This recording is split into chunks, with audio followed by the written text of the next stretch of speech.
Во Министерството за внатрешни работи се води внатрешна постапка да се утврди точно како Груевски успел да ги напушти македонските граници и да заврши во Унгарија.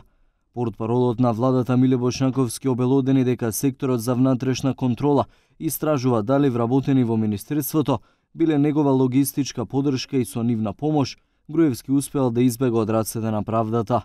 Паралелно со ова, СВР Скопје го истражува начинот на бегство и дали имал помош од соседните земји. Во рамките на Министерството за внатрешни работи, во теке постапка за утврдување на начинот на кој осуденото лице Никола Груевски е напуштил територијата на Република Македонија.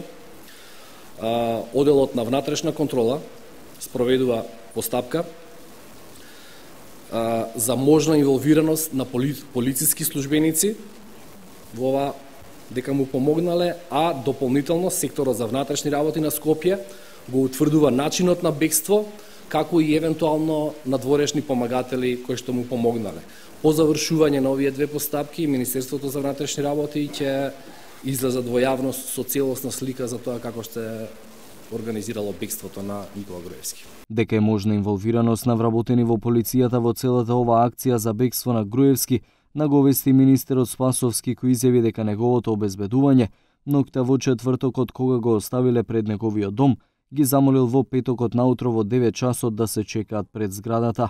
Меѓутоа утре дента, иако не се појавил во договореното време, обезбедувањето го чекало до вечерта, без да го вклучи алармот дека Груевски го нема. Владиниот портпарол ја коментираше и постапката за екстрадиција, односно барањето кое го подготвуваат македонските власти. Бошнаковски вели дека обемна е документацијата со која Македонија ќе бара од унгарските власти да го екстрадираат Груевски. Во овој момент правда ја собира целосната документација од сите институции, а истата треба во следните денови да се преведе на унгарски јазик. Министерството за внатрешни работи до Министерството за правда ја има доставена информацијата дека бегалецот Груевски се наоѓа во Будимпешта. Министерството за правда веќе од надлежните судови ја собира во текот на вчерашниот ден, во денешниот ден, ја собира преку испратено барање се вкупната документација во однос на случајот. Таа ќе биде комплетирана, преведена соодветно и доставена до унгарските надлежни органи, во случајов Министерството за правда на Унгарија. Во документацијата, помеѓу другото, ќе има и образложение зашто Никола Груевски треба да биде екстрадиран во Македонија. Се работи за обемна документација, над 400 страници.